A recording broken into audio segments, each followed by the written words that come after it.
नवरात्र में 9 दिनों तक आप दीपक तो जलाते होंगे। वैसे तो अखंड ज्योत भी आपके घर में जलता होगा, लेकिन इस अखंड ज्योत में क्या डालना चाहिए आप बाद में भी डाल सकते हैं। और अगर आपने नहीं डाला है तो, और रोज जो आप सुबह शाम दिया जलाते हैं, जो आप आरती करते हैं माता रानी की विधिवत, तो उस दीपक में ऐसा क्या डालें कि जीवन की मुश्किलें कम हो जाए, जीवन की परेशानियां कम हो जाए। देखिए, नवरात्रि के इन पवित्र 9 दिनों में माँ की आराधना करने से, पूजा करने से विशेष पुण्य लाभ तो मिलता ही है। साथ ही कुछ विशेष उपाय किए जाएं तो माँ दुर्गा हर प्रकार की अधूरी इच्छा को भी पूर्ण करती हैं।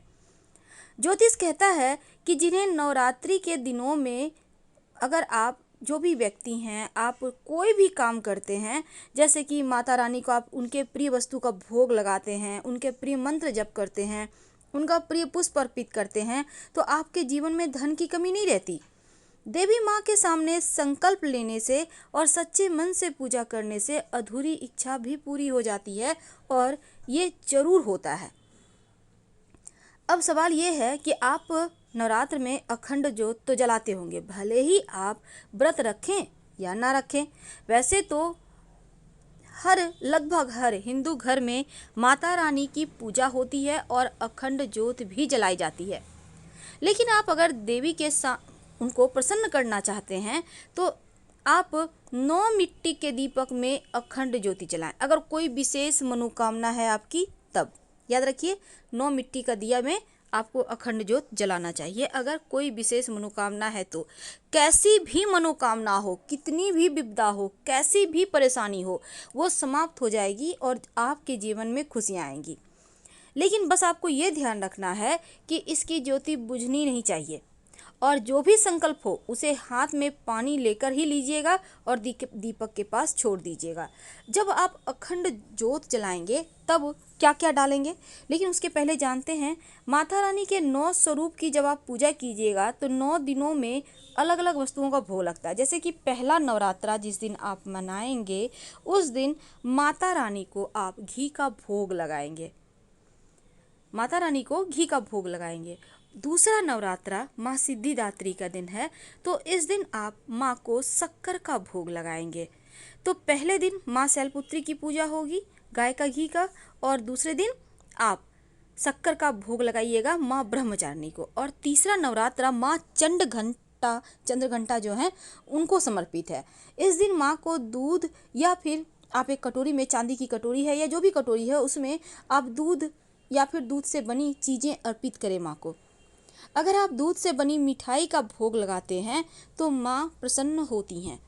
अगर नवरात्र के चौथे दिन, माँ का चौथा स्वरूप है देवी कुष्मांडा का, जटिल से जटिल बीमारियों से मुक्ति दिलाती हैं, सभी कष्ट दूर हो जाते हैं अगर आप माँ को मालपुए का भोग लगाएं। अगर मालपुए ना बना सकें तो गुड़ का भोग लगाएं। 5वें दिन माँ स्कंद माता की पूजा होती है, और इनकी पूजा करने से भक्तों की सभी मनोकामनाएं पूरी होती है। नवरात्रि के 5वें दिन माँ को केले का भोग लगाना चाहिए, इससे स्वास्थ्य अच्छा रहता है, और आप चाहें तो केले का दान भी कर सकते हैं अगर आपका गुरु कमजोर हो तो। 6ठे दिन माँ कात्यायनी, जो काम मोक्ष की प्राप्ति कराने वाली देवी हैं, इन्हें शहद और मीठी वस्तु का भोग लगाइए। 7वें दिन माँ कालरात्रि की पूजा होती है। भूत प्रेत तंत्र क्रियाओं से मुक्ति दिलाने वाली ये देवी हैं, सभी दुख दूर करती हैं। इनको गुड़ या फिर सूखे मेवे या लड्डू, मेवे वाले लड्डू का भी भोग लगा सकते हैं। और जो गुड़ का भोग लगाइएगा, आधा अपने परिवार के साथ खाइएगा प्रसाद, और आधा दान कर दीजिएगा, पूरा मत खाइएगा। अगर कोई ना मिले तो पास के मंदिर में रखाएं या गाय को खिला दें।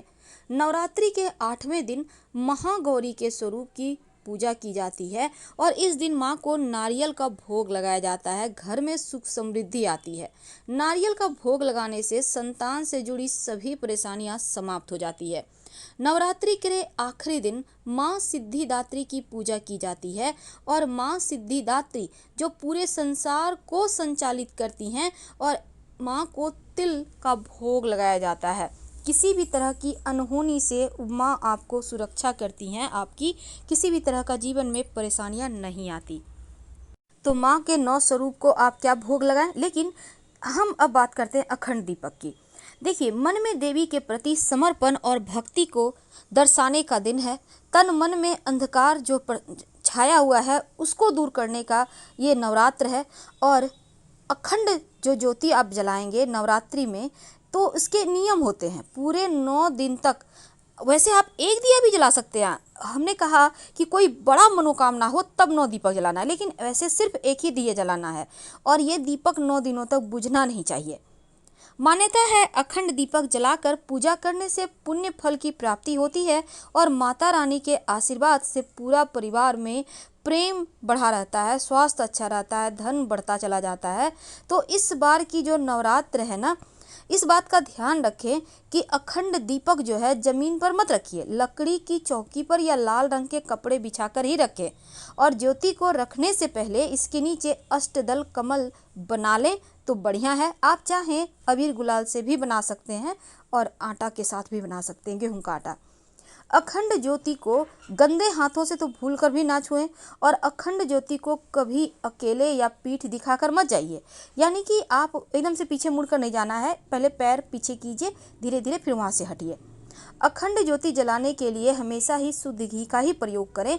आप चाहें तो तिल का तेल या सरसों का तेल भी प्रयोग कर सकते हैं, लेकिन जब आप अखंड ज्योति की देखभाल आपको लगता है आप घर में नहीं कर सकते हैं, तो आप किसी मंदिर में जो अखंड ज्योति जलती है ना, वहाँ पर जलाने के लिए घी का दान कर दें, तो उससे भी आपको उतना ही फल मिलेगा। अब अखंड ज्योति के लिए आप रुई की जगह लाल कलावे का प्रयोग करें तो बढ़िया है। कलावा थोड़ा लंबा लीजिएगा ताकि 9 दिनों तक बिना बुझे दिया जलता रहे। अखंड ज्योति जलाते समय माँ दुर्गा, शिव जी, गणेश जी को ध्यान में रखें और फिर ओम जयंती मंगला काली भद्रकाली कपालिनी दुर्गा क्षमा शिवा दात्री स्वाहा स्वधा नमस्तुते का जप करें। अखंड ज्योति को माँ दुर्गा के दाहिनी ओर रखिए और अगर दीपक में सरसों का तेल है तो देवी के बाईं ओर रखिए। नवरात्र समाप्त होने पर इसे बुझाना नहीं है, स्वयं ही समाप्त होने दे, बुझने दे तो बढ़िया है। अब इस दीपक में क्या डालें? देखिए, दीपक में आप वैसे तो जो अखंड दीपक है उसमें एक कौड़ी डाल दें या गोमती चक्र डाल दें, धन की मुश्किलें समाप्त होंगी। और अगर आप चाहें तो लौंग भी डाल सकते हैं, शत्रु विरोधी शांत रहेंगे। ये तो अखंड दीपक है जिसको आपको हिलाना भी नहीं है, जो जैसे रख दिया आपने पहले दिन वैसे ही रह जाएगा। लेकिन अब आप जब रोज की पूजा में दिया जलाएंगे, सुबह शाम जब आप आरती कीजिएगा, तब आप एक कोई भी वैसे धातु का भी आप ले सकते हैं या फिर मिट्टी का भी आप दीपक ले सकते हैं। अब इस दीपक में लाल धागे की बाती लीजिए और उसमें 2 लौंग डालकर आप माता रानी की आरती कीजिए। अगर शनिदेव आपके, जैसे कि शनि की 7.5 ढैया चल रही है, कुंडली में गड़बड़ है, अशुभ प्रभाव दे रहे हैं, तो कुप्रभाव से बचने के लिए तिल के तेल का दिया जलाइए तो आपके लिए अच्छा रहेगा।